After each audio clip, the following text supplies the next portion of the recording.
Barbara Waterhouse at Center for Spiritual Living, Asheville, Class 2. We always begin everything at this center with a spiritual mind treatment.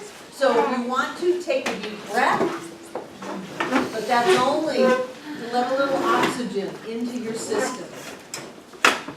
If you want to, you can close your eyes, but that's just for the purpose of shutting out distractions. And if you want to, you can swish your tush and just get comfortable. Put your feet down, put your hands down, take another deep breath. Because our focus is not on the outer, it is on the inner. And in that inner state of focus, what we know is that there is one. It's a presence and a power, it is love and light and life, it is creative, it is energy, it is vibration. And yet it is none of those things and all of those things. Whatever it is all. And as we allow ourselves to expand into that idea of the greatness of the concept of spirit, we know that since spirit is all, then each one of us must be made out of that essence of spirit. We are created out of the divine. We are made out of spiritual stuff. We are a point of spirit into form, an individualization, a manifestation of the divine in us, as us, is us now. Just breathe that in. That means we are perfect. We are pure. We are whole. We are complete. And since we are made out of God's stuff, we are whatever God is. And so we know for ourselves that we are perfect health. We are abundant prosperity. We are overflowing love. And we are divine success. It is what we were made out of, and we cannot distance ourselves from that. So here we are, spirit beings alive and well on spirit world in spirit class with other spirits. All as one. How great is that? So in that appreciation of life, we move into gratitude for all of the blessings that we have, for who we are and what we are. And we just let this go because we know we have changed. We have changed this moment by focusing within and focusing on truth. And in that, we let it go as together we say, and so it is. Wonderful, wonderful. Thank you for great treatment etiquette of just freezing. Thank you, thank you, thank you. Hi, Sharon. Hi, Julia. Hi, Kathy. And welcome, welcome, welcome. A couple of little things I want to acknowledge. First of all, thank you, Mike Bahan, for coming in and putting up little lights for us. Wow. Thank you. How many of you have seen the videos of class online? I was shocked to know I was in the dark. That is not my style at all. So evidently the camera reads the whiteboard and puts my face in the dark. And I was over at our IT person's house, Devon Embler, and she was showing me the videos and saying, we got to do something about that video because it's so dark in the social hall. And I mentioned it to Mike, and before I knew it, the lights were up and all is working well. So thank you, thank you, thank you. This is class 2. Who was not here last week? Raise your hand. Okay, I've got a couple of gifts for you.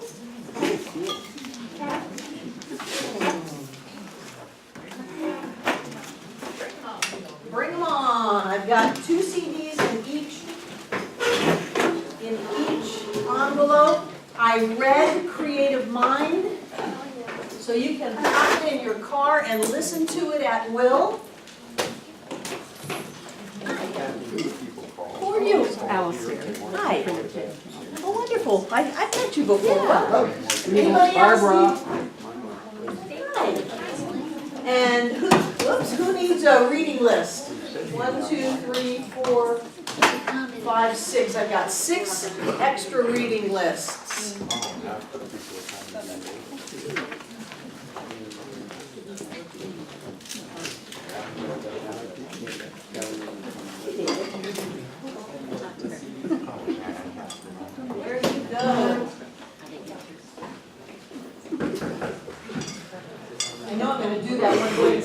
go, excuse me.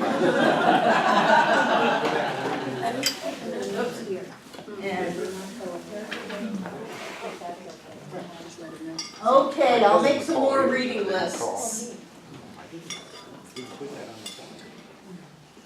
So those of you who were here last week, what was your homework? Answer 2 questions. Answer 2 questions, and what were those questions? What is God? What is I? What or who is God? And who am I? But you can't say that unless you know what that means. You can't just say, well, I am God, if you don't know what God is. So these are the 2 very, very basic questions on the spiritual path. What in the world is going on here? What is this idea of deity? What is God? We throw that word around and it's a 3-letter word, and sometimes people run out of this place because we use it. What does it mean to you? What did you come up with in that quest, that inner quest, Breezy? Also in parentheses you said whatever deity might be to you, and I chose spirit. Spirit is the collective energy of all and individual. Collective energy, okay? So we've got collective energy.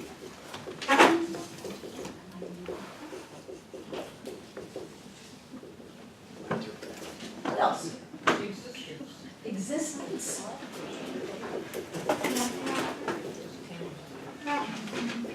What else? Connection.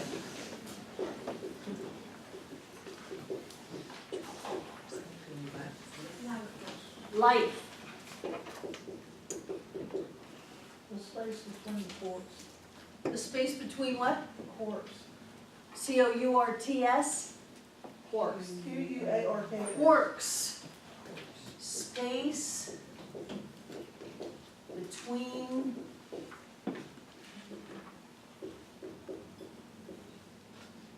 K? Yes. Yeah.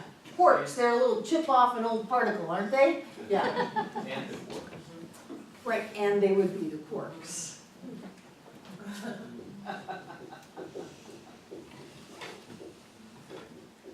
What else? It's an important idea because when things get tense, if you revert back to an anthropomorphic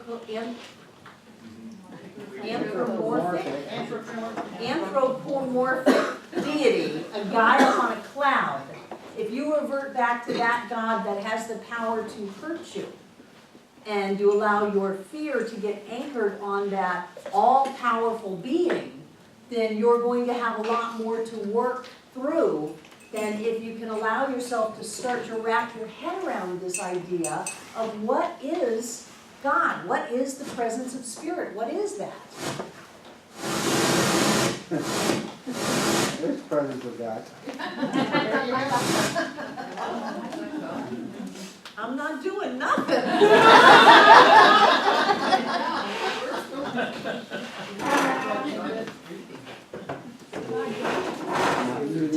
So, if you allow yourself to go back into that fear base when the going gets tough, then what are you going to have to work through before you can get back to 0?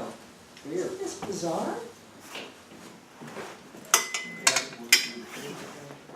Right, so why do that? Why set yourself up? Because you know stuff is going to come up. You know it's going to come up, so why in the world do you want to hold on to some old ideas? I'm about to ditch this mic. Why do you want to hold on to some old ideas that say, there's a God outside that can hurt me, there's a power for evil in the universe? You don't want to. You want to be able to take some time while you're happy, while you're in this class, while everything is going well, and say, what is spirit? You know, the traditional Christian religion, they've got some nice things going on with God. His eye is on the sparrow, so I know he's watching me. That's very dualistic, but it's nice. You know, there's something that's watching out for me. It's like in my Tuesday morning class, Principles of Healing, which is biblically based, and we talked about the difference between the King James Version of the Bible and the Lamsa version of the Bible. The Lamsa being translated from the original Aramaic and bypassing over 360 other translations.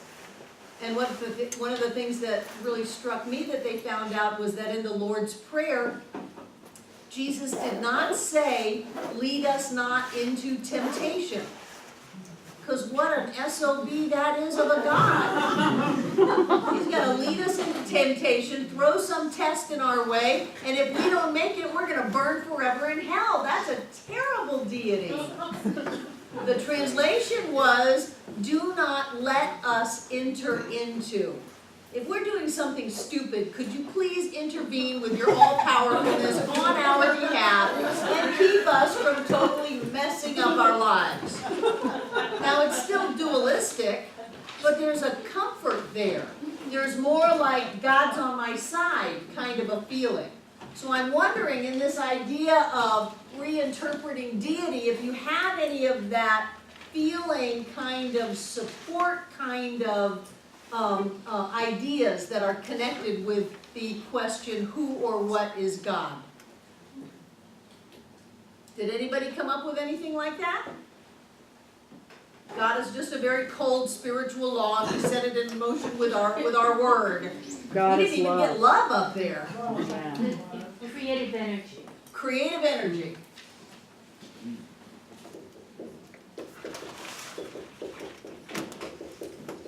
Expansion, that's what God is. Expansion. I put love up there. I was gonna say. Oh, let's go with some love. Where's the love, baby? Yeah, warm-heartedness. Warm-heartedness, there's a warmth, there's a support. Because truly, that same power that allows us to create the messes in our lives allows us to create the solutions. The same wisdom and intelligence that can guide us and support us is available all the time. We tend to shy away from that kind of thing because, oh my God, we don't want to get all dualistic and we don't want to have an outside power. But if we have an outside power, it's only outside because it is first within. Whatever God is in us. It's around us. It's outside of us reflecting back to us. It's all everything. So we can have a feeling that there is something there. There have been a lot of times in my life when I felt like something came, I don't want to say to my rescue, but maybe it was a little bit to my rescue. Whether it's my higher self, whether it's my angels, whether it is the creative energy of all of life seeking to unfold in greater levels of evolution as me, it came into my experience. And instead of picking A, I picked B. And I was so grateful. Because had I picked A, it would have been very, very, very dangerous and bad for me. So what is that? And do we in metaphysics get to have a concept of deity that also includes more than simply spiritual law? I would encourage you to look at that. Because we don't want to throw out all of the warm fuzzies of being spiritual beings. Kristen. So Cindy Wigglesworth, I don't know if y'all know her, but she does a lot of work on stuff like that, and the paradox of God and the fact that God is like the Trinity, not the Father, Son, and Holy Spirit, like we learned it, but like the impersonal God that is everything, and then the personal God that we relate to, and then the innermost God that we are. And how it's all of that simultaneously, and so at any one time you can call on whichever aspect is going to support you the most in your life. Great, great. God is whatever you are making God up to be. Whatever God you have, you made up. The very first talk I ever did was get a new God. I was in ministerial school. There was a Fort Lauderdale School of Design was looking for ministers to come on Sunday evening and preach to their students so they could tell the parents of their students they were being offered religious input, whatever. And so they called the Fort Lauderdale Science and Mind Center, and the senior minister there said, absolutely not. And I said, I'll go. And I did my very first talk, get a new God. If your God is not someone or something that totally loves and supports you, that is peeling your grapes, that is opening up the doorways for you, that is comforting you when you're feeling down, that is lifting you, making your way clear, and carrying you forward to wherever you want to go. If you don't have that kind of a God, fire them. Because you can have it any way you want. You can have legions of beings that go out and gather every bit of information, every person, everything, and put it all together for you so that when you awaken in the morning and go to work, everything is all set. The phone rings and it is a person that something has happened over and over again for years so that they could be in that moment and call you, and that is all set up. This teaching is not about being burdened. There's a part in the book where he says, you are creating your own obstacles, and then you are trying to surmount the obstacles that you created. So he says, stop trying. Stop trying? Yeah. Stop trying. Stop struggling. If you're struggling to get to where you want to go, something's out of whack. And perhaps you would be better to stop. Take a deep breath. Think about how all of the universe is supporting you in the creation of that which you want. A life of health and prosperity and love and joy. And think about all of the energies that are around you, the collective energy of existence that you are connected to, all of life, all of space and form, all of that creativity and expansion and love, that is all there for you. So what's up with the struggle? The struggle must mean that you're going against the current. It's an interesting thing at the beach if you ever get caught in a riptide. And they say if you ever get caught in a riptide and try to swim your way out of it, you're going to drown. The thing to do is try to keep your head above water, relax, and against all instinct, let it carry you out to sea. And then the riptide will stop. And then your job is to swim sideways and hopefully get someone's attention, or very calmly let the waves carry you back into shore. But if you try to swim against the riptide, you will not make it. It will pull you under the water and you'll drown. And sometimes we do that. We create our own riptide because we feel like, well, we've got to really, work really hard to get what we want. It's a lot of that puritanical ethic that is in race consciousness. We're only going to get barely enough to survive if we work really, really hard, and something can come out of the blue and knock us off center. If we're doing that, the best thing to do is to relax, to stop trying. Trying is nothing anyway. What is it Yoda said? Who's my Star Wars guru? There is no trying. There is no try. Do not, there is no try. Do not, there is no try. So he's saying if you find yourself in a struggle situation, it's because you created your own obstacle. And now you're trying to surmount the obstacle of your own creation. So he said, stop it. Get a sense that there's a power that supports you. There is a grace in life. There is enough in our consciousness to carry us forward in life without us having to be half dead when we get there. Really. So stop struggling, stop trying. I want you to stay with this question of what is God? It's a big one. And start thinking about how does that idea of spirit or deity or the great mystery, whatever you want to call it, what is the feeling that goes with you? And if you have a sense that that idea of spirit is not a personal relationship with you that is loving and supportive, That's something to shift. Susan? I find comfort in the words that I've heard you say, is the power and the presence of all possibility. And that embraces me, or I like it near me, I like to know I'm a part of it. Right, I'm held in the heart of love. I'm held in the arms of love, and I speak with all of the power of creation. To have the power, we don't have to lose the feeling. And if we do, sometimes we can feel like this is all on me now. I've got all of this creative power, and now I'm burdened because I'm all alone, because Barbara says there's only myself reflecting back to me as every person and every experience. So I'm the only one I can rely on and trust, and so I've got to make it happen on my own. And what I want you to know is that that's a very limiting concept, fraught with all kinds of unhealed psychological dynamics, but a limiting concept. And so I want you to be able to open up to that love, to open up to that sense of support, to open up to know that even if you don't know how it's going to end up or work out, there is something. There is an infinite wisdom, there is the intelligence of all life, however you want to language it, there is something that does. And that something is not withholding it from you. That's the old idea of the anthropomorphic deity that dangles blessings and then says, nah, you screwed up when you were 4, you don't get it. I mean, that's very crazy.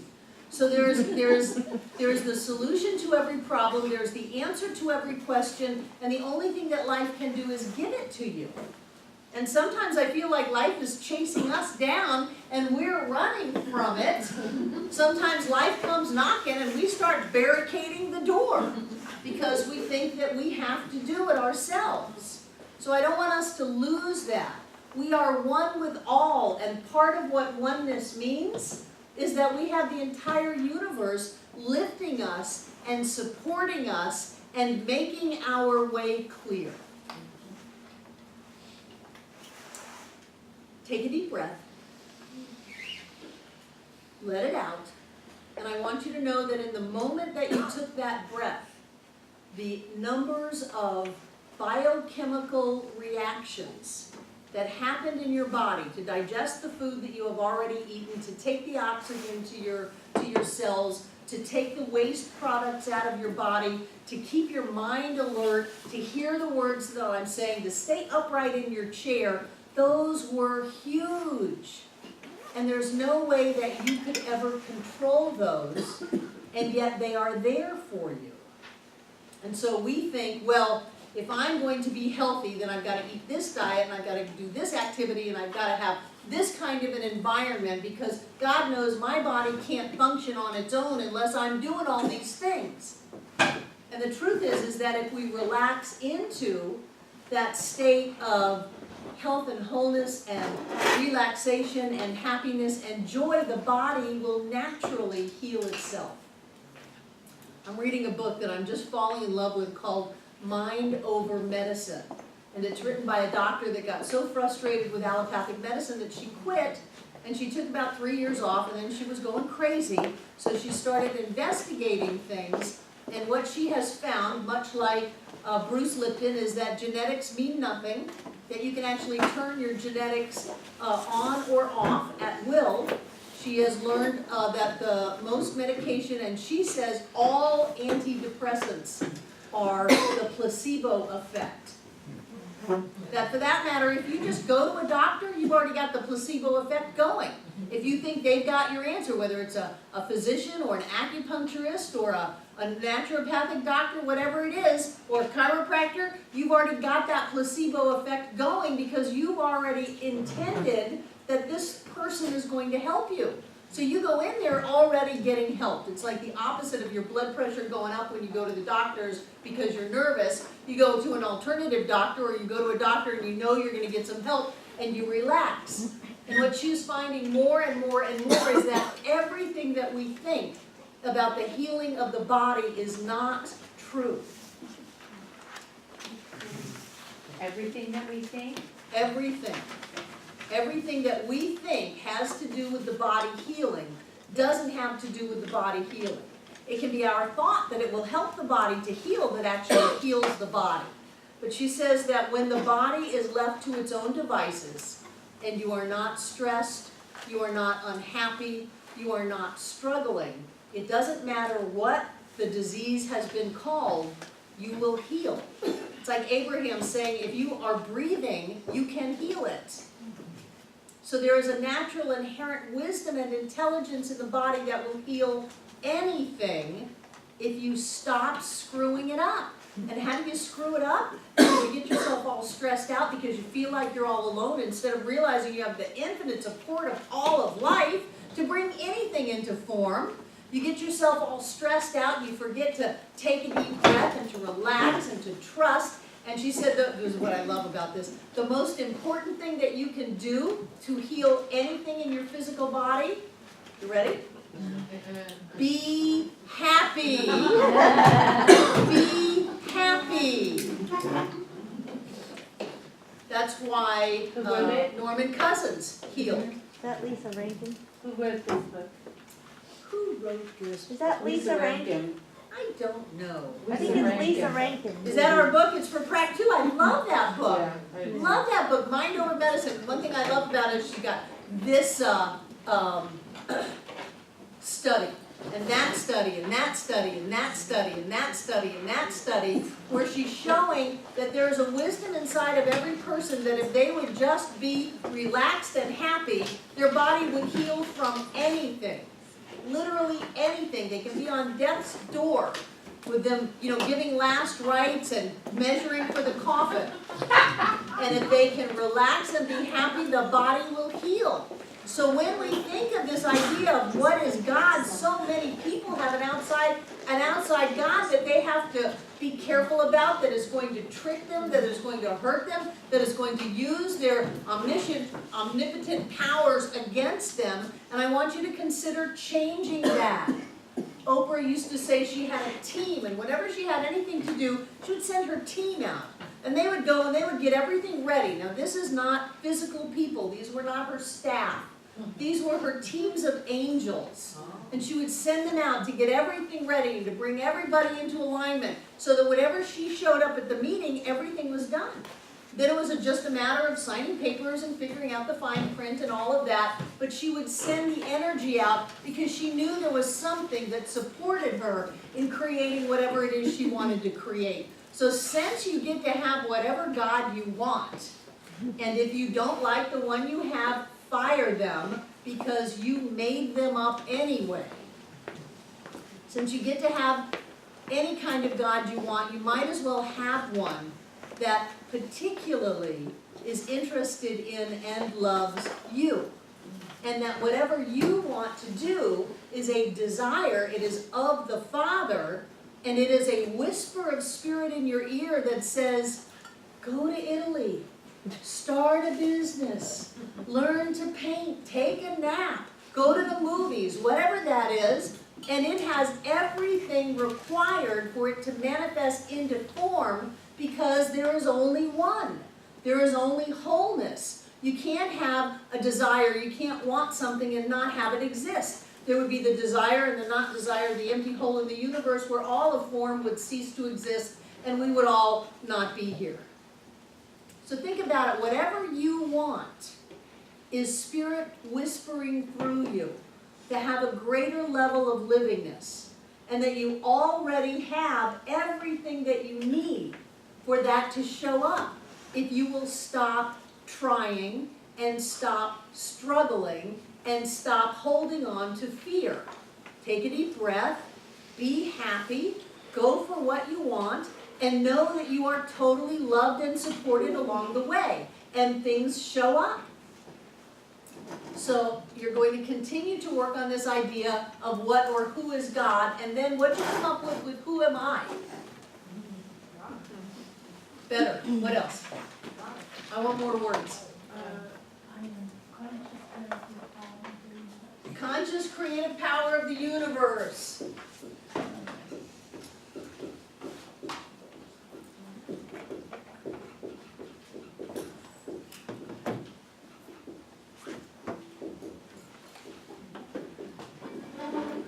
Shorter one next next time, yes. Kathy and then Kristen. Well, I put, who is God? God is the divine energy, the creator, who's all love, all power, all strength. He, Or, no, the divine spirit. Just be mindful. Sorry. if you have any male authority issues, they're gonna trigger in your subconscious. The divine spirit is all love, all power, prosperity, health, and wellness. And I am that love, power, prosperity, and wellness. Okay, so you are love, power, Strength, prosperity, and wholeness, and joy.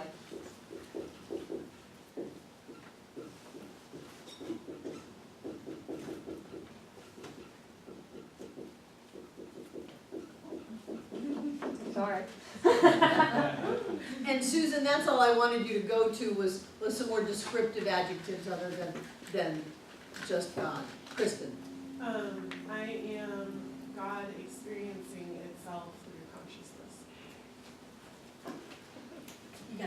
You have little words for God. Which is probably a sign of self-esteem. We learned from you.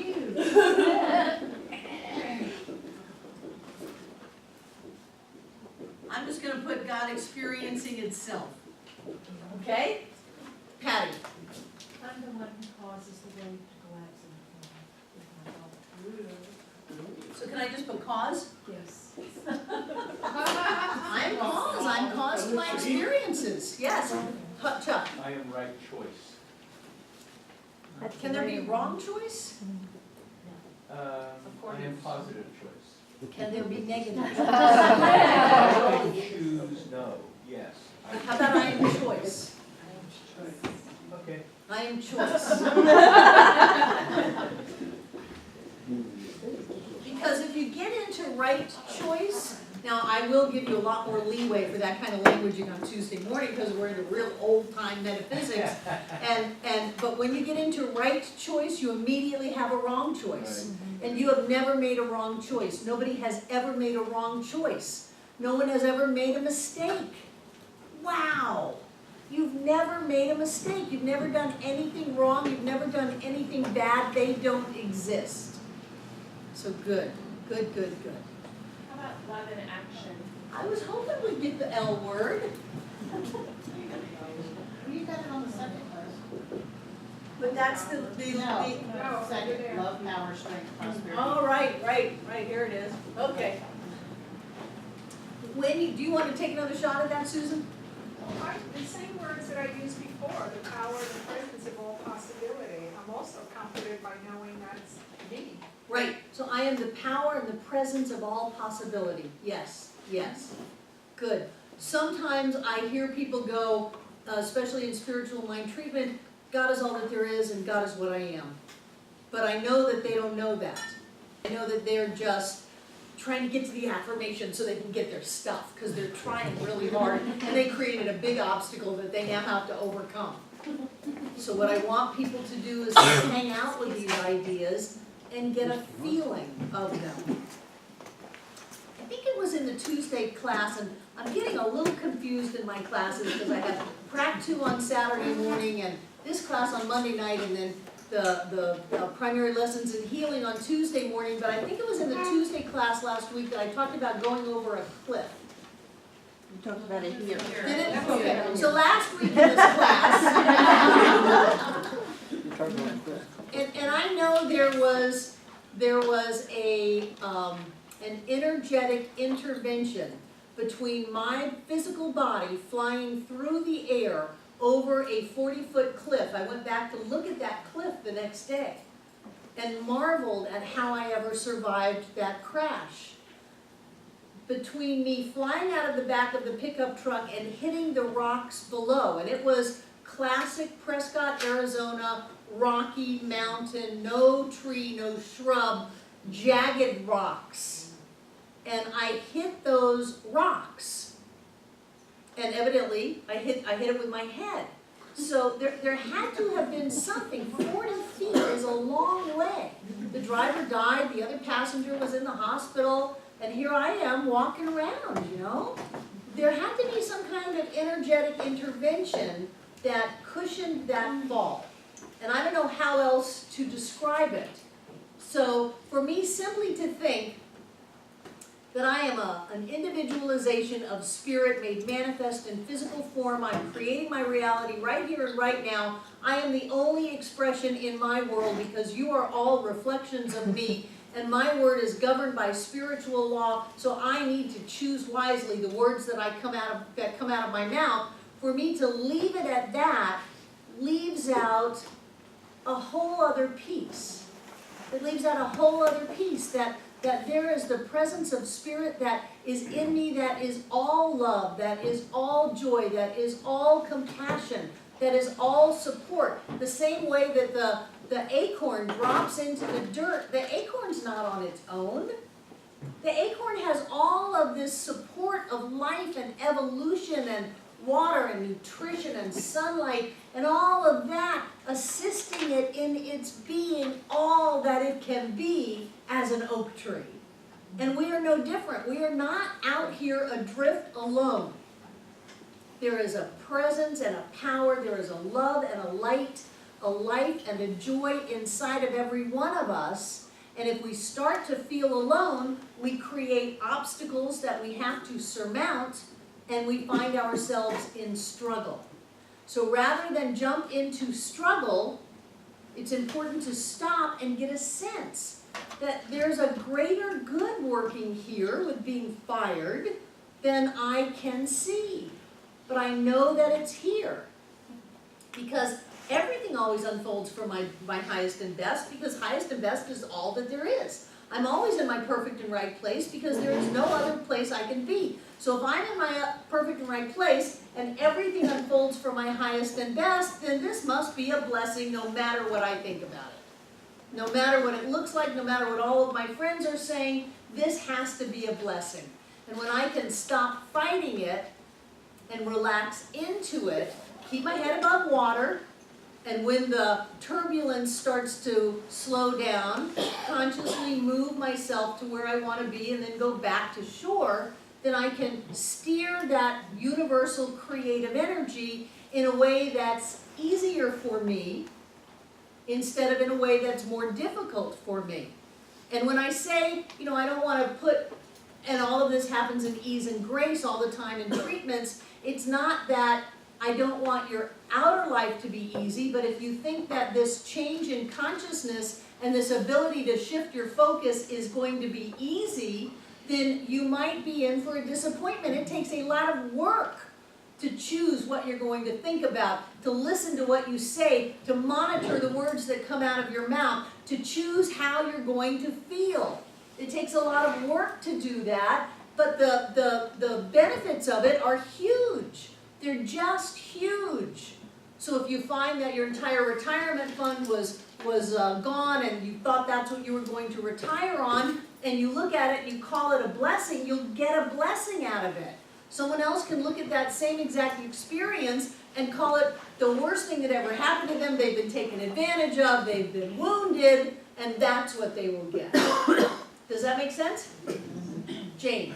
I had something very similar happen. And the thing is, well, all I'll say is this, is that up in the Arctic, I had a 20-foot fall backwards, upside down, off a cliff, onto boulders.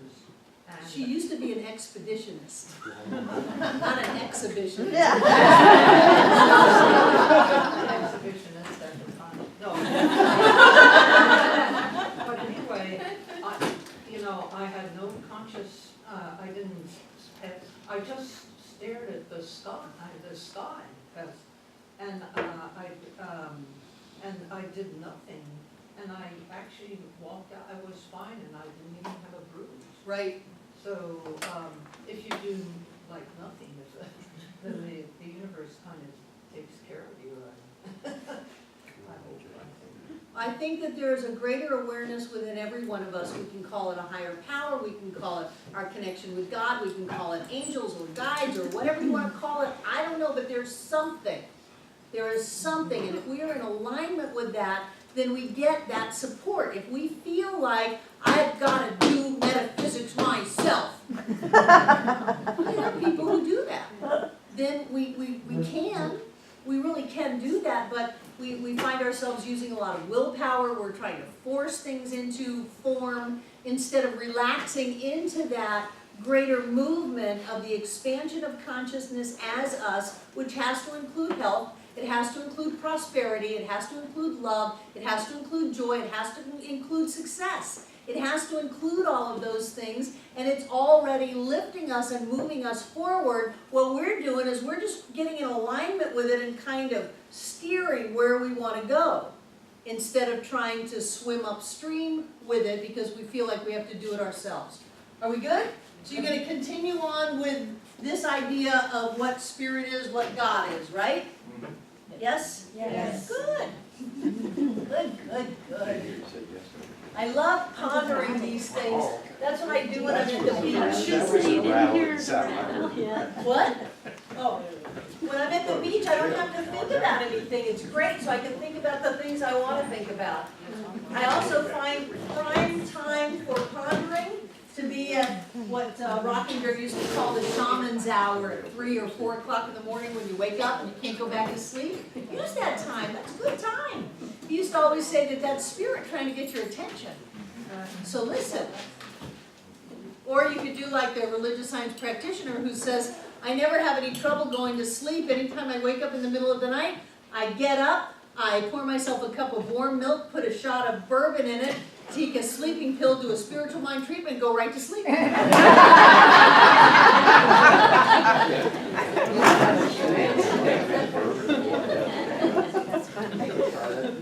Who's to say what's right and wrong?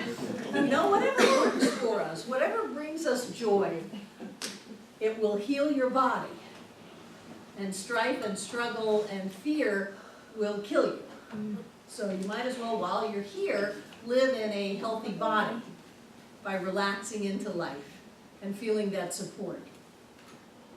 So, were there any questions on your reading last week?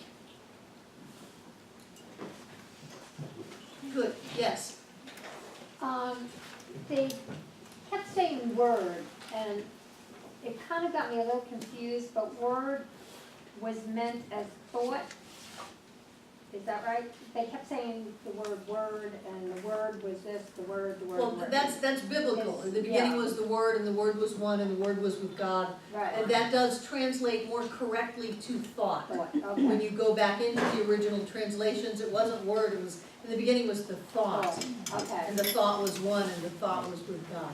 Okay, I kept. Is that cool? Well, you start looking at Bible stuff, and it's amazing what has been twisted. But we won't go there. So there is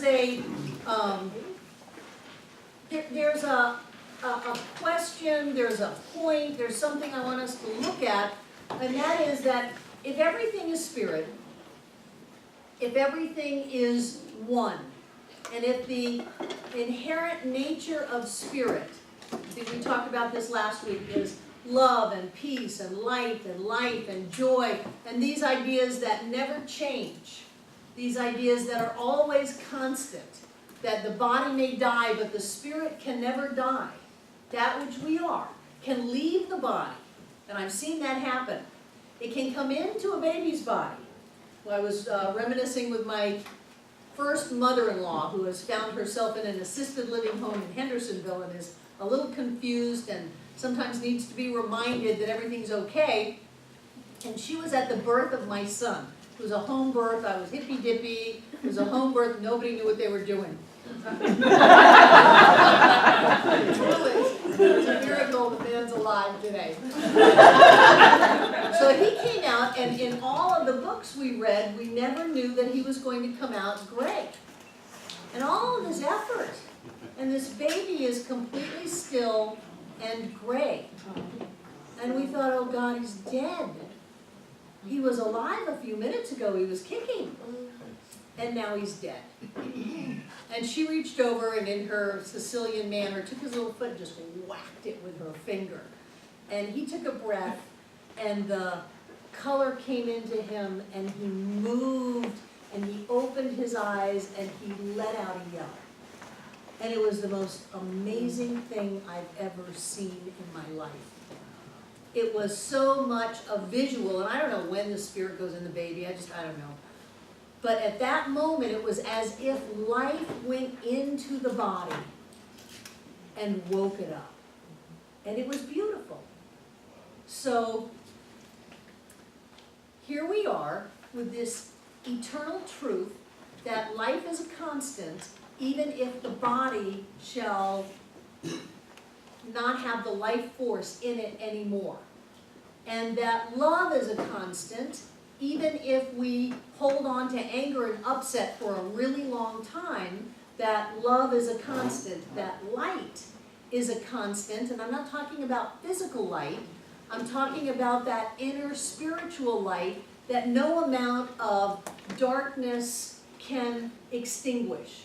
That there are certain verities, certain truths in the world, that spirit being all in all holds those verities and truths, and that even though, and this is where the point comes in, even though we can choose to not experience that, it doesn't make our experience equal on the same level as the truth of spirit.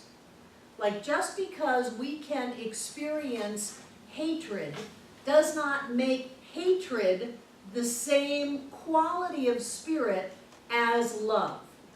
And part of the questions that I've gotten is, if God is all in all, and if everything is one, then whatever I experience has to be a manifestation of God, and if I experience negativity and confusion and anger and hatred, then that's God. No. It may be our interpretation of it, but that's because we have free will. You can't have infinite possibilities and then not have us have infinite possibilities of experience. You cannot have an infinite and not have all choice contained in the infinite. But that doesn't mean that our choice is as big as the infinite. Because as soon as we change what we're focusing upon, something else shows up in our experience. So we have the world of conditions and experience, and then we have that spiritual reality that never changes. We cannot stop love just because we're mad. We cannot stop the oneness and the connection just because we feel alone. And the oneness and the connection cannot force us to feel connected, loved, and one. We have to come to that on our own journey. And sometimes people have to feel a whole lot of anger and a whole lot of disconnection before they can move into wherever they are. People like to come and see me and want to talk about someone else. I don't let them do it long. But they'll want me to treat for someone else, they'll want me to work with someone else. Like, no, all we have is you. But they. And I say, no, they are on their perfect and right path. They are exactly where they need to be. And they have everything they need to do whatever it is they choose to do. Now, let's talk about you, because you're the one who came to see me. So, is there a question in the room that how can God be loved, how can spirit be loved when I can see so much unlove in the world? And that unlove, because all is one, being a manifestation, well, I'm God, so I'm creating that. How is that not God? Do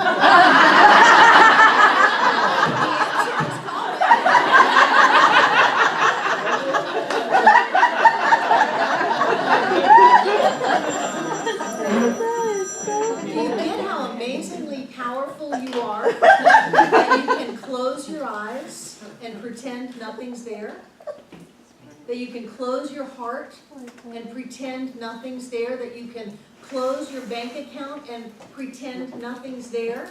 And then because you are that amazingly creative being, you can create the outpicturing of that choice and pretend that that's real. But in essence, there's no reality to it. It is simply our I want to say twisted perception, but that's a little too biased. It is just our perception of the moment. And if it had any true universal roots, it would be able to stay forever. When we let go of this body, I don't have a shadow of a doubt that I will be alive. I won't have this body, but I will be. How will I be? I don't know. Will I be Barbara Waterhouse? Chances are I won't carry the personality very far, but I will be light, and I will be love, and I will be aware, and then will I pop back in another form? Probably, because I like this. I'm having fun here on planet Earth. And who knows what other kind of planets or dimensions or experiences there might be to pop into. The life never stops living. The love never stops loving. The prosperity never stops prospering. So to say, well, if I am God, and if I'm having a negative experience, then that negative experience is just as real as all that spirit can be, is taking our limited perspective and making it in the realm of the absolute. The absolute is the realm that can contain the relative, but it is not limited to the relative.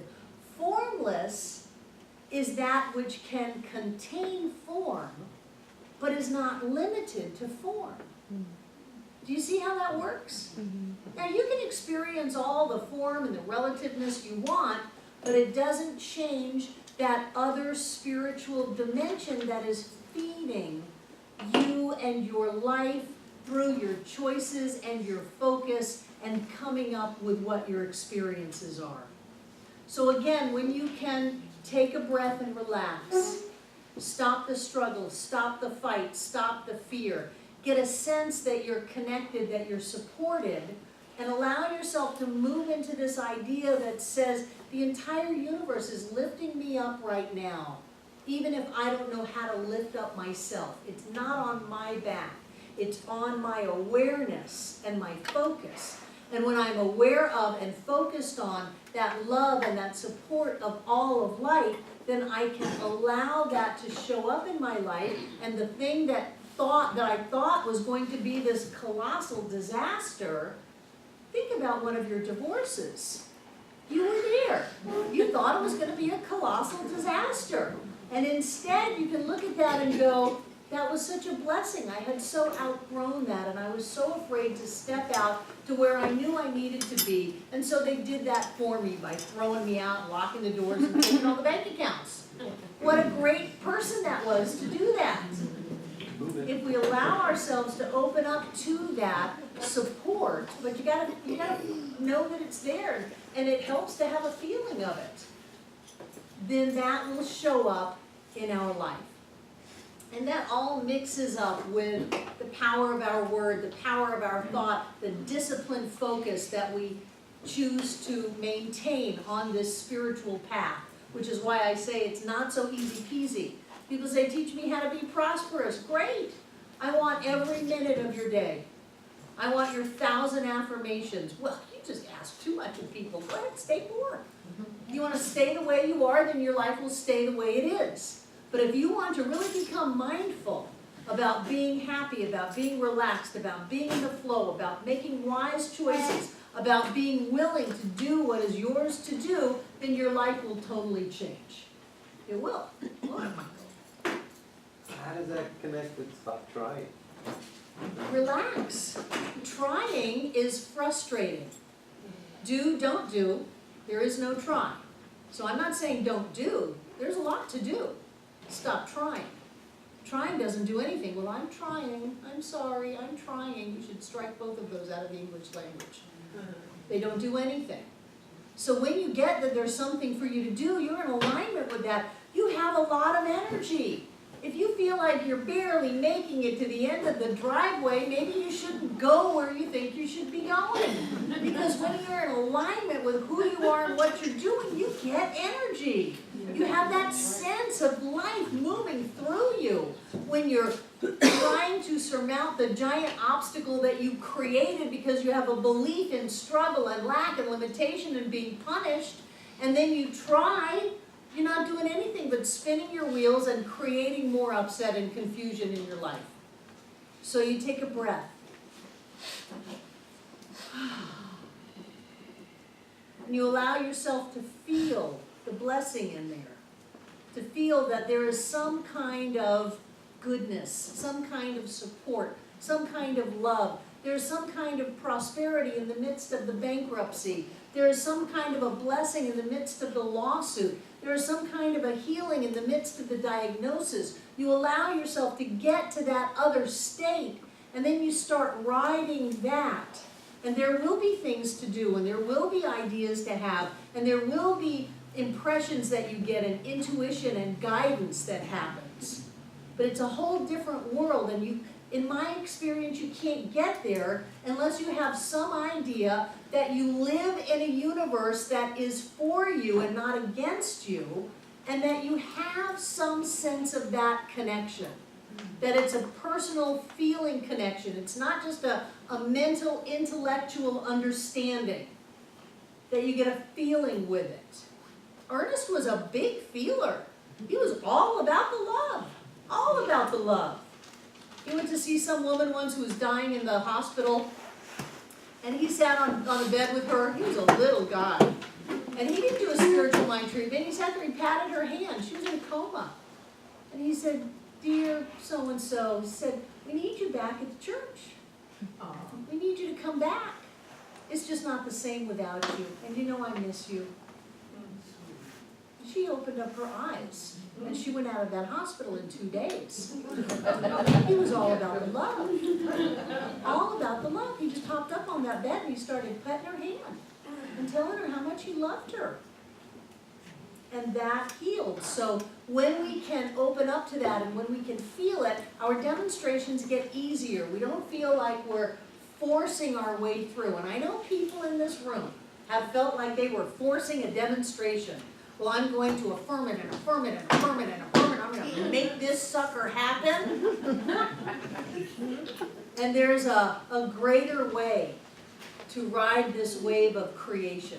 It takes extreme discipline, but the discipline is you have to be happy. If you want to be wealthy, if you want to have great relationships, if you want to have a lot of money, if you want doors to open, you have to be happy. You have to. And so that takes great discipline because you can't go back into your old story about your drama and your trauma and your upset and how people did you wrong and it's going to happen again. You can't go there. It takes discipline. But look at what the perk is you get. You get to be happy. You've got to have some sense of relaxation. If you are frantic all the time, you are missing the boat because you're trying to swim back to shore and you're in a riptide. You've got to be able to connect, to open up, to be lifted up, to let that doorway show up, to walk into CVS Drugs just when the cashier hands you the winning lottery ticket. Tom Wright didn't affirm his way to the lottery. He walked in the drugstore. She already had it printed out. She said, "This is for you." He said, "Oh, thanks. You won the lottery." Now, what kind of a ride of the creative wave are you on when that happens? And how much is that worth to you to spend time in the mornings to relax, to focus, to set your intention, to open up, to feel the love, and then to move into your day? If you jump out of bed, the alarm didn't go off, you're swearing and cursing and kicking the dog, and you go out late to work, you're gonna have a bad day. You would be better off stopping. Oh, the alarm didn't go off. Well, that must mean that I'm in my perfect and right place, because there's no other place to be, and that happened for my highest and best, because that's the only way the universe can operate. So isn't it wonderful that the alarm didn't go off so that I can be exactly where I need to be, and you relax, and you get in touch with it, and you do whatever it is yours to do, like call up the appointment and say you're not going to make it, and can we reschedule, or do they want to wait for you, or whatever. And then you move into your day, and you have a completely different day. You see the difference? Discipline. The discipline to be happy. The discipline to feel your own value and worth. The discipline to open your heart and feel the love. The discipline to see the presence of that being of light and love all around you. That's the work. Let's take a break.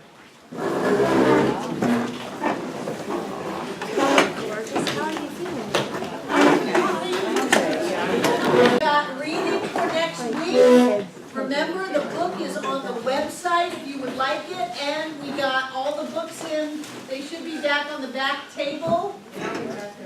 And Victoria Looper will be back there on the back table in the bookstore after class if you want to purchase a book, or you can download it from the website. They do have 2 different pagings.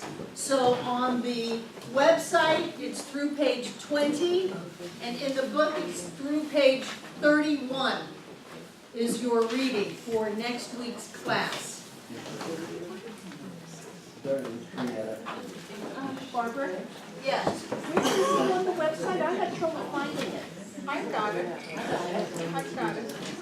Who had trouble finding it? The website address is www.cslasheville.org. Then you go to free downloads, Or books. and then books, and then Creative Mind. And there's a bunch of books on the website. Sylvia, do you get the newsletter? The e-news that goes out? Would you please repeat that? If you click on the book itself, it'll take you straight there. www.cslasheville.org is our website. It's a very cool website. Yeah. And then you go to free downloads. And under that, you have all kinds of options. You've got Sunday celebrations, classes, books. You want books. And then you click on books and you go to Creative Mind. There were 2 creative minds on there. No, there's a Creative Mind and a Creative Mind and Success. That was Ernest's second book. He wanted to elaborate on Creative Mind. Creative Mind was his first book. Keep in mind when you're reading this, that this book was copyrighted, so it was written beforehand, copyrighted in 1916. That's only 1 year away from being 100 years ago. So those of you who say this is such archaic language, yes it is. And oh my God, he says God is He all the time. Yes, He does. 100 years ago, and that's the way people spoke. We've changed since then. I love the book. I like the book too.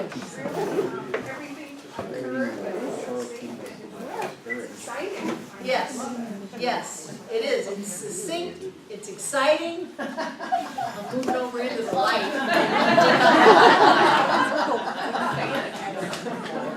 And it's easy, you know, this is a basic class. And what I want you to get are basic concepts. And so the book has basic ideas. And one of the basic ideas he talks about is, as we depend on any condition, past, present, or future, or any individual, we are creating chaos. Wow, if you've got chaos, as we depend on any individual, past, present, or future, any condition, past, present, or future, or any individual, we are creating chaos. So if you have chaos in your life, you are depending on someone outside of you or some kind of a condition. You think that things will be okay if this condition is met. If you have a certain amount of money, if you wake up and this person's in bed with you, if you live in this house, if you have this job, you know, those are all being dependent on conditions or people. Or how about you're going to be okay as long as your partner's in a good mood? But if they're not in a good mood, then you crumble. That's chaos. So if you have chaos in your finances, if you have chaos in your body, if you have chaos in your relationships, if you have chaos in your work, then where are you depending on a condition or someone outside of you? Oh, as long as Barbara Waterhouse is here, I'll come to class. If someone else is teaching class, nah, I'm not gonna go. What a waste. What a waste of a prime opportunity to have more exposure to things. Like, I can't believe people didn't come to hear Edwene. What a wasted opportunity. She's amazing, and yes, she says it all differently, and she's dualistic, and she's unity, and she's got that God, and frogs, and Southern style, and all of that. She gives it to you in a different way. It's fantastic. But if you have this idea that you can only get your good from one teacher, one partner, one boss, one employee, one car, whatever, you're going to experience chaos because life isn't like that. There's a blessing in every moment. And when you open to that, you're in alignment with that. And when you fight it and say, no, it doesn't look like I thought it was supposed to look, you're going to create chaos. Everything is a blessing. Everything is taking you a step farther down your path. And if you decide you're not going to take that step because it doesn't look like you thought it was going to look, you're going to have chaos. I love that. Michelle. I'll share with you that every time that since I've been a member here, I don't know, 8 years, I've walked in and maybe listened to August or Edwene or even David in recent weeks. I was just disappointed before they ever opened their mouth, and then at the end, oh, I hope they're going again next week. Right, right. Every time. Yeah. We have this idea that my good can only come to me from a certain thing or a certain person. And then if we're willing to go with what is, we are touched in ways that we never could have been touched before. I mean, I'm really good. But I give you science of mind a la Barbara Waterhouse, and it's not the whole picture. If you go and hear Michael Beckwith, or if you go and hear Roger Teal, or if you have John, I mean, it was so great to have John back yesterday. I sat there because he was quintessential John. He was playful, he went and sang with the band, he had his lists and all of his stuff, his issues with the PowerPoint, you know, it was all and you get stuff from John that you don't get from me. And you deserve to have it all. So when you have chaos in your life, it is because you were dependent on something outside of yourself. And that probably comes from the idea that you don't have a sense of the amazing expression of spirit in you. You don't have a feeling of that support and that love and that connection. You know, I have trouble having fingernail polish on because the energy just blows it off. I can keep nail polish on for maybe 24 hours, and then it just falls off. And that's because there is something that I am so acutely aware of moves through me. And I never have to feel alone. I never have to feel like I'm, you know, depleted and just running on my own steam. I just open up and something happens. So when you are feeling like you're dependent on your bank account, your job, your spouse, your car, your clothes, your body, whatever, you are limiting your experience of life, and you will have chaos. So check yourself out. When have you ever had chaos? And backtrack it. What was I depending on? What did I think that I needed that I didn't have that someone else didn't give me? That's a recipe for disaster. And people do it in relationships all the time. You know, if you love me, I'm okay. If you don't love me, or if you don't act exactly the way I think you should act to show and prove to me that you love me, then I'm just a wreck. People come and see me, they go, oh, I can't help them. I've got you. You know, and if anyone has ever left you, they did for you what you didn't have the courage to do for yourself. You cannot be left unless you already left. whether that's a job that you get fired from, whether it's a car that blows up, whether it's a relationship that supposedly falls apart. You know, you can't have that. And if you're thinking that you need that, then of course you're going to make it go away so that you can learn and grow. Look back at things you've lost: houses, jobs, cars, people. And you came through that with something that was a gift. You may not choose to go through that consciously, but at some level you chose to walk down that path and experience that what you have is inside of you. Getting my divorces was such a gift. It was such a gift. And at the time I thought that I would never recover. And I could look back at that and say, that's great. That was great. Getting fired was such a gift. You know, you don't want a job that you don't like. And this whole idea that you're just going to work to make the money, that's crazy. You get up in the morning, you go to a job you don't like to make the money, to pay the rent, to pay for the bed so you can go to bed, so you can wake up and go to a job that you don't like. And people think that's what life is about. So of course they're going to get sick and die. Anything's better than that. Take me now if that's all I've got to look forward to. So if you lose something, so to speak, because you can never lose that which is yours, and there is nothing lost in divine mind, if the appearance is that you have lost something, it means that you are moving forward and realizing that you don't need it, that you have that within yourself. So whenever you are depending on a job, on a person, on a place, on an event, you're about to step into the realm of chaos. Or you might be in chaos already.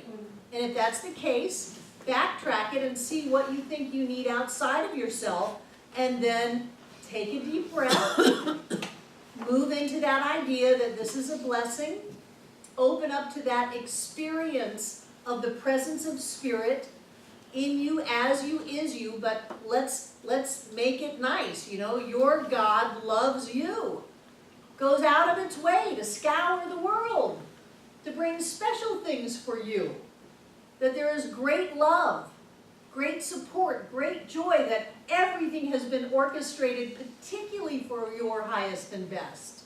Let yourself feel those feelings, and then know that you're fine inside of yourself, with you, and that everything else will reflect that back to you.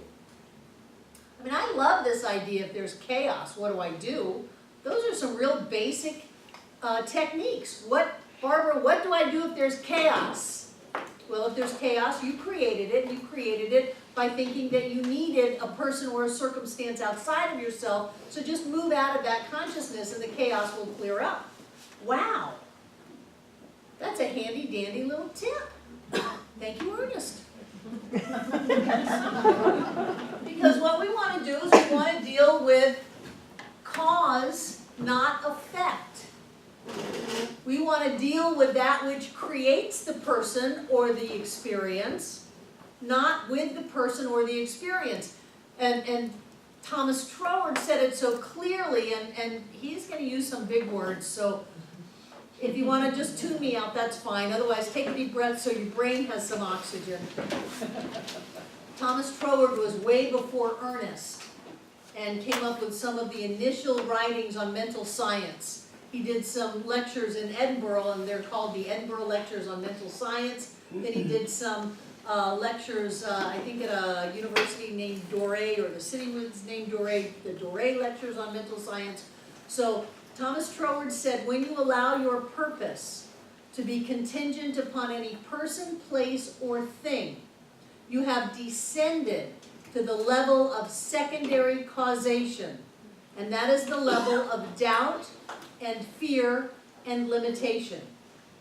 So when you allow who you are to be contingent upon anything outside of yourself, you're going down. You're going down into fear. You're going down into doubt. You're going down into limitation. So if you've got fear, doubt, and limitation, you can just backtrack it and say, where did I have my purpose contingent upon this contract coming through, this grant being approved, this grand idea that I have being manifested in form right now, this person falling in love with me or staying with me, this person not dying. You know, where did I have my purpose contingent upon that? And when that didn't happen in my life, when I no longer had that, I was lost. You weren't lost, you just lost yourself. Yes, Can I just Gina. share something really quickly? loudly you can. Yeah, so we've not been here that long, and I, from the very beginning, said I wanted to go back to work January 5th. I had like this weird date in my head. And so I took a job that I really didn't want just because it was going to start on that date. I needed to start on that date. And the job was literally chaos, just like you're talking about, like literally chaos. And so I quit the job right away. But maybe 48 hours after I quit the job, I got a call that was the job I wanted, the job that I said that I wanted to have before even leaving from Colorado. I mean, exactly to a T, exactly what I said I wanted. But it doesn't start until February 2nd. So there's something out there that I wasn't supposed to be, you know, and I was struggling with that idea that I could go another month without working, that the money would show up, and I had to climb this obstacle that I created for myself, right? Right. Exactly, chaos, but I recognized it right away after like 3 days there, and walked away, just connected, and then it showed up. And look at your body language when you said, I have to have a job on January 5th. Yeah. Look what she's doing. That's not open. That's making it happen. That's trying, that's struggling, getting over an obstacle that you created. Yeah, What totally. great awareness. And that February 2nd job is your perfect and right job, so it must have everything that you need, including the money to carry you through to that. That it comes as a package. The universe is a whole. You don't get a carrot dangled in front of you, and then you go to take it, and something terrible happens. That's not the way life works. If there is something that is yours, it is yours wholly, completely. It's got everything that you need for it to be experienced. Funny thing is when I took this chaos job, I kept telling myself that, oh, I'm only going to do it for a few weeks, I'm only going to do it for a few weeks, I can do anything for a few weeks, and I was there 36 hours, and it was so much chaos that I felt like my physical well-being as well as my professional well-being, I'm a nurse, my license was in jeopardy, and I went home to my husband and said, I know 9 ways to eat ham and beans, says I'm not going back. You know, I can't put myself in that danger, both professionally and personally. So Right? it's a huge step for me because I've never done that before. Just walked away from something Well, like that. one of the wonderful statements from Barbara Waterhouse is that your yeses mean nothing if you cannot say no. Yeah, absolutely. So you have to be able to say, no, this isn't mine. This is not a fit. This is not, I am not in vibrational alignment here at all. I am not happy. I am not open to the flow. Right. So I need to be somewhere else. Right. Yeah. Which is what I told the boss lady there the last days before I walked out the door. It's not a good fit for me, I won't be back, so. Don't be sorry. Be sorry. There's someone who lives in chaos that's going to Yeah. love that job. Yeah. It's true. There's somebody for everyone. There is something for everyone because everyone can create their internal state on the outside. What we want to do is we want to create on the outside the good life, health, happiness, joy, success, love. We want to create prosperity and abundance and all kinds, and we want to do it with a smile on our face, and we want to do it feeling good. So in order to do that, we have to go within. We have to deal with the cause and not the effect. That which creates the condition instead of the condition. And if the conditions shift, It's important for us to take that responsibility and know that we did that. Responsibility is not blame, it's just the ability to respond to. And the way I like to respond to things is great. Drives people crazy. They just left me, great. I just got fired, great. My car blew up, great. That's what I say. You come up to see me, I'm gonna say great. It's true. Are you about to say something? Have I done that to you? Yeah, when I first became aware of science and why, I was in the process of separation. So I had all of my stuff in storage. And I kept saying to myself, I just want everything brand new. I want to be out of this relationship, and I just want everything brand new. Da, da, da, da, da. You had a fire. So they went into my storage unit and auctioned off my stuff. That's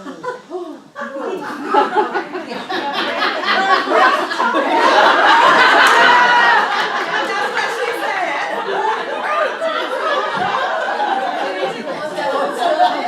And she said, and the first thing she asked me when I told her what happened, and I was like, and she was like, great.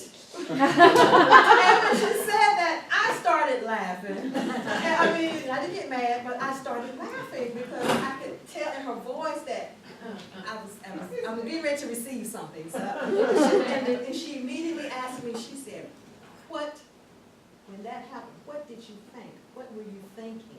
What have you said to yourself all this time to lead up to this point? And I told her, I wanted all new things. She said, well, there you go.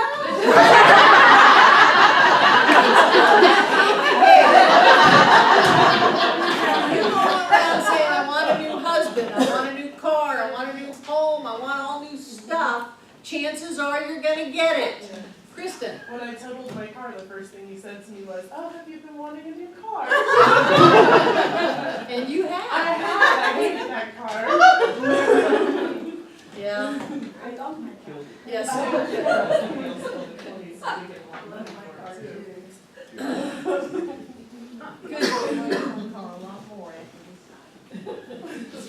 Love your car and it will stay with you. So, it doesn't matter what mood you're in, your thoughts create. Sometimes people think, well, I'll do my 20 minutes of meditation and spiritual mind treatment, do some affirmations, and then I can just go out in the world and be a jerk. And it doesn't work that way. What happens is that all of your thoughts create. All of your thoughts create.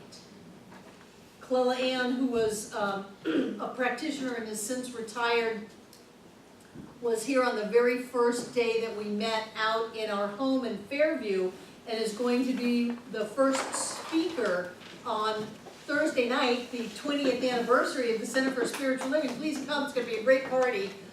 But she raised all of her kids in Signs of Mind, and anytime she said anything negative, they would look at her and say, Mom, is that what you're creating? She said it got to where she couldn't say anything. And I thought, isn't that great? Isn't that great to have something bring up your awareness that if you kick the corner of the table, or if you listen to the news, or if you get mad at somebody, that you realize that that is every bit as powerful as the time you spend in deep meditation, in wonderful visualization, in great affirmation and treatment. That you can't be one way in the morning and a different way during the day. It doesn't work. It's not moralistic. It's not that you're a good person in the morning and then you're a bad person in the afternoon and God's got to punish you for being a bad person. It's not like that. It's that you are constantly creating whatever's going on inside of you, and you cannot fool spiritual law. You can't fool it. So if you've got issues, you may want to look at healing those, at letting them go, at doing some forgiveness work, at taking some responsibility for the situations that you've had in your life so that you can be clean and clear in this moment. I've done lots and lots of therapy on both sides of the couch. And I know that whenever you get upset about anything, it usually has very little to do with what is going on in the moment. I think Elizabeth Kubler-Ross said you get 12 seconds of valid anger. Anything else is old anger. So if you're still angry on second 13, it's old stuff. The problem with that is that the 13th second of anger is going to create in your life, along with the 14th and the 15th and the 10,000th second of anger.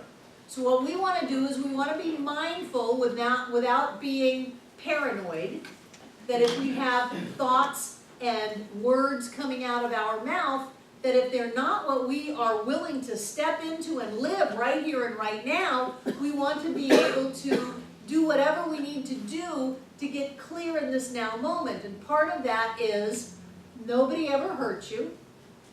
You never hurt anyone. You can't. They can't. No one ever took anything that belonged to you. And you could never keep that which didn't belong to you. So whatever happened, happened by right of your consciousness, and there was a blessing in there for you. If you didn't take the blessing, that's you, not them. So what we want to do is we want to bring ourselves more into this now moment so that we can have the thoughts and the feelings and the words that we speak be in alignment with the great life that we want to live. And if we find ourselves upset about anything for over 12 seconds, we've got some work to do. It's time to look and see, all right, where am I acting like a 2-year-old here? What do I feel like I need to throw a temper tantrum about? I know you people still throw temper tantrums. I know you do. And that just means that there's some old stuff. And if you don't want to keep living the life that went along with the old stuff, you have to change on the inside, which means you got to come back into alignment with love and joy and happiness and prosperity, and that everything's a blessing, and that we're always in our perfect and right place. And if you're always in your perfect and right place, guess what? So is everybody else. But that dirty, rotten rack and fratchet, they were in their perfect and right place with somebody else when they were supposed to be in their perfect and right place with me. No. That which is yours cannot be taken from you, and that which is not yours you cannot keep. I always marvel at people who think they can complain about their partners and stay in relationship. It doesn't work. Or people who can complain about their jobs and keep the job. It doesn't matter how it's going to work out. It's going to work out somehow. You're going to get fired. You're going to find a reason to quit. You know, as soon as you start complaining, what you're doing is creating an exit strategy. So whether it's your car, your house, your partner, your body, think about it. So what you want to do is you want to go back into alignment in this present moment. Okay, I used up my 12 seconds and then some. Barbara says that's all I get, so let me come back into this now moment and realize there's a blessing in here somewhere, that whether I can see it or not, only good can come from this because only good is here. And that all is well. And then you move back into alignment with creating the life that you want instead of the life that you used to have. And if you don't think you can go back into an old life, yes you can. You are that powerful. People think, oh, I've done all this work, I'll never fall in love with somebody like that again. There's a lot to be done to stay present and to stay happy. And you know, I make fun of this, but it can take a lot of work to stay happy. People don't always want you to be happy. We have people leave the center and say, you people are just too happy, I just can't take it anymore. Well, that's great, you can have your old life. Well, I don't want my old life, then you have to change. And the only way you're going to have a healthy body, abundant finances, loving relationships, and joy-filled success is to start off being happy. It's the only way it works. And then you monitor when you stray from that, when you get off course from that, and you have the wherewithal to bring yourself back. Because it's not just your spiritual practice. Spiritual practice is really good because it helps you practice. Spiritual practice is way better than no spiritual practice. But we get to a point when our whole life is spiritual practice. Wow, someone almost hit me on Patton Avenue and then they have the nerve to honk their horn at me? What is this bringing up in me that I'm ready to heal and need to affirm my safety and my love for my fellow man? Because sure enough, I'm sure sometime in my life I did that. And so I'm just sending out more and more love into the world so that we can all live in peace, and maybe that'll, go over to France and help them all out by me being more open and aware right now. Spiritual practice. Or you can honk your horn, flip them off, yell at them for 12 seconds. But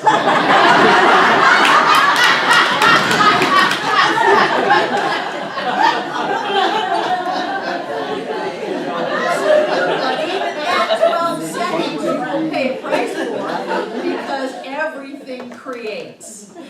So don't just think that you're going to do one affirmation and then you can go back to being a jerk. It doesn't work. You get a life fit for a jerk. And if you have a life fit for a jerk, have the courage to look at yourself and say, how am I doing this? How am I closing my heart down? How am I moving into fear? How am I feeling like there's an outside power that doesn't love me but is out to get me? How am I doing that in my life, and how can I shift that and bring myself into alignment with this amazing experience called life? Life is a blessing. Every second, every moment. Talk to someone who almost died. Life is a blessing. Well, not the people with the near-death experiences, because they still want to go over. But someone who almost lost this life. Or is about to. Or is about to. Life is a blessing. You are not meant to suffer in this life. You're not meant to struggle. If you're struggling, it's because you created an obstacle and now you are trying, which never works, to get over your own self-created obstacle. I got to have a job by January 5th. I don't know where that came in, but that was a big should and drove you to take a job that was not good. So what is it that you're doing?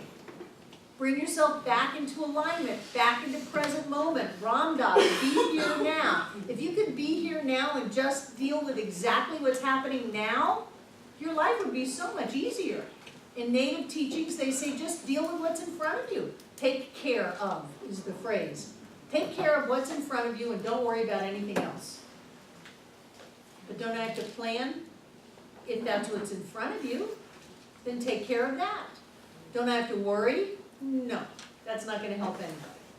Don't I have to, what is the phrase, catastrophize? That's when you go off on a fantasy of all the awful things that could happen. That's something people do. Yeah. Doesn't help, doesn't work. Be here now. Well, I might not have enough. Well, do you have enough right now? Do you have enough right in this moment? Do you have enough air? Do you have enough space? Do you have enough oxygen? Do you have enough food? Do you have enough drink? Elaine's over there shaking something up right now.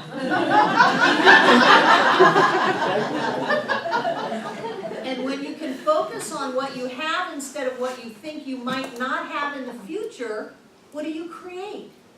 You create having. Of course I have enough. I have more than enough. Look at me, I'm in a heated room, I'm with all these great people. I get to listen to these ideas that remind me of what I already know, but gosh, I love to just anchor it deeper and deeper and deeper into myself because my life gets better and better and better. I have so much right now.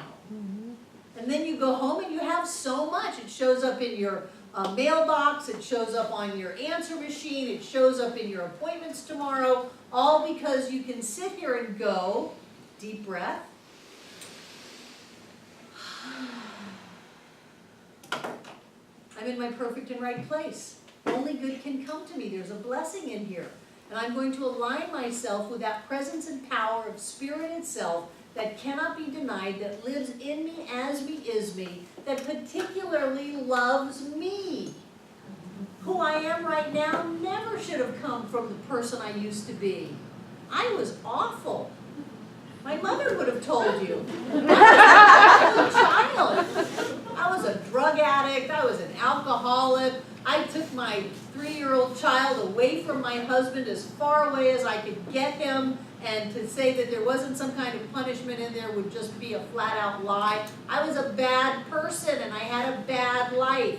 Not judgment, just cause and effect. And when I learned how to be a person more trusting, more de-stressed, happier, I had more money, I had things to do that I liked, my life came into alignment, and now I am amazing. I amaze myself, because I wonder, where did this come from? It could have only come from God, because I didn't have it. I had to open up to that greater awareness of Barbara as me, God as Barbara. And as I opened to it, I became it. It's a marvel who we are. So don't get caught up in the outside, go back to the inside. Don't worry about the past, come up to the present. Don't worry about the future, come back to the present. Don't give your power to anyone. Nobody is the boss of you. Just like Malcolm in the Middle used to sing that song, "You're not the boss of me. You're not the boss of me now. You're not the boss of me now." Nobody is. Not your ATM machine, not your gas gauge, not your refrigerator. Nothing is the boss of you. And when you open up to that and feel that presence, it daunts any problem or concern you can have. And it's not just floating around. It's who you are. It's right there with you. It is you.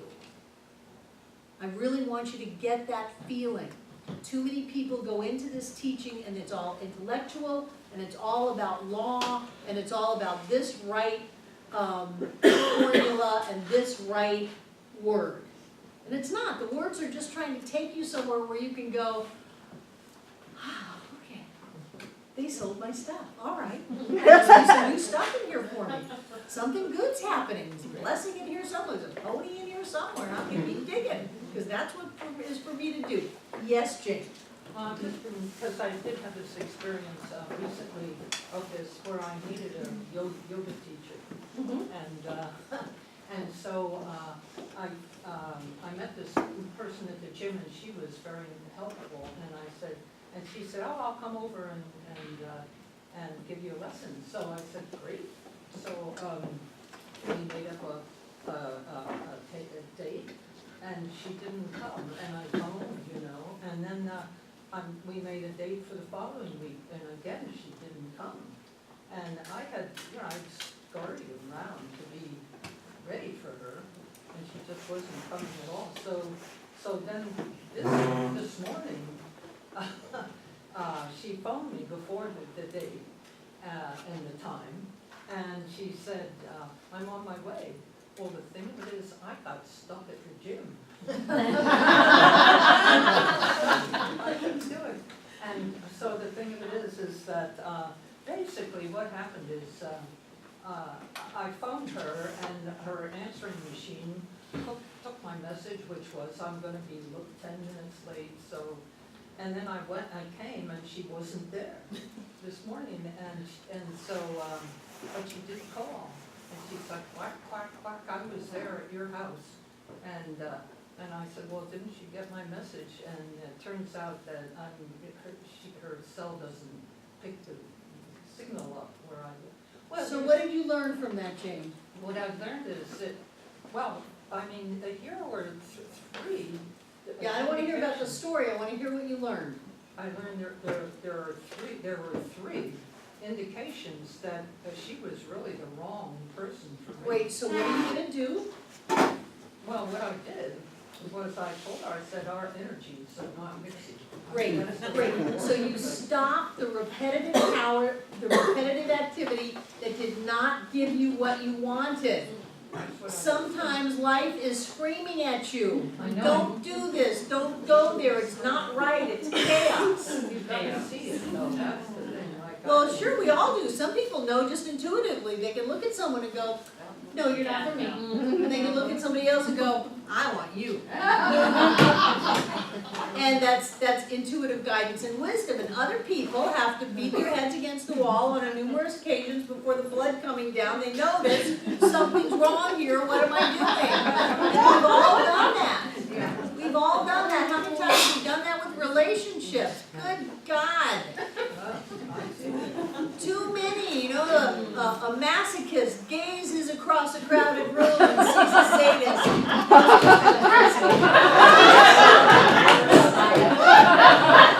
They've been to Al-Anon, and they've been to therapy, and they've read Melody Beatty and all of that, and still they're falling in love. So this is just life. Life will continue to give us guidance until we bring ourselves in alignment. And what I would do if I were you, Jane, before I go out and hire another yoga teacher, I would go within myself and get that I deserve to have a yoga teacher, that I'm in harmony with this yoga teacher, that this is a love relationship, that I am in integrity with doing what I say I'm going to do and being where I say I'm going to be, and I'm attracting somebody like that into my experience. I would do that and get really clear about that before I go off and find another yoga teacher.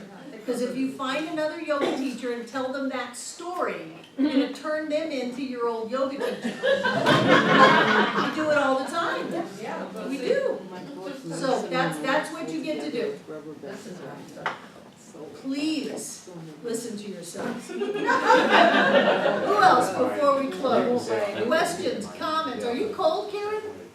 Only for the moment. Okay. Those of you who sit close to those windows, it does get colder over there in the winter because it's radiating cold. In the summertime, it's hotter over there, so you can always look up and find a vent. Any questions or comments before we close? Good. Your reading is on the website through page 20, in the book through page 31. You're going to continue to look at this idea of what is God or spirit or the divine or whatever you want to call it, and I want you to have a feeling. I want you to have a feeling of specialness. That out of the entire universe, you are special. It doesn't mean that nobody else is special. Everybody gets to be special. But so often on the spiritual path, whether it's a traditional one or whether it's a kind of a new one, there is a sense that you're not special. And I want you to get how special you are. That the entire universe could not hold together without you. That you are an integral part of the expression of spirit.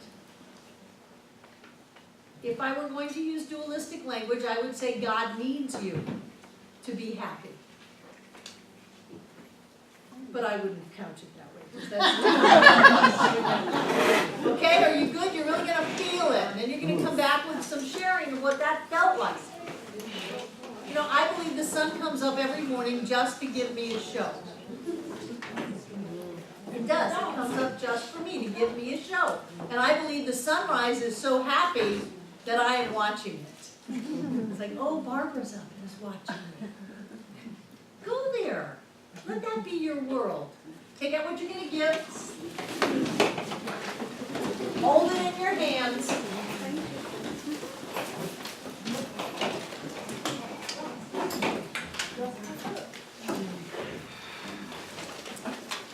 And what I know is that each and every one of us is blessed. I know that we live in an abundant universe, which is always for us, always lifting us, always giving us stuff, because that's all that it can do. And I know that our very nature is that we are created out of the prosperity and the abundance of life itself. There is no limit to us. And so this spiritual nature that we are manifests in form as always having more than enough. Money goes out of its way to find us. Blessings and gifts seek us out and show up in our lives. And I know that we appreciate and notice those blessings and those gifts, that money, that prosperity, that abundance of this life. And I know that that gratitude anchors it into our experience. And all that can happen is that it grows. I know that we are blessed with vibrant health, abundant prosperity, loving relationships, and joy-filled success.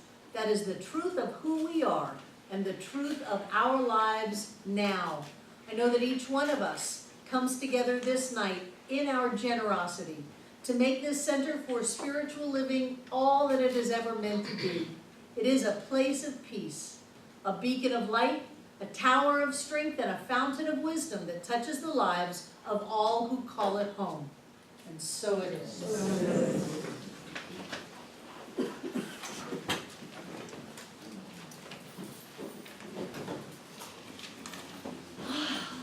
Can't you feel that money just seeking you out? It's on a tractor beam. Can't you feel the love? Can't you see the light? The doors are open.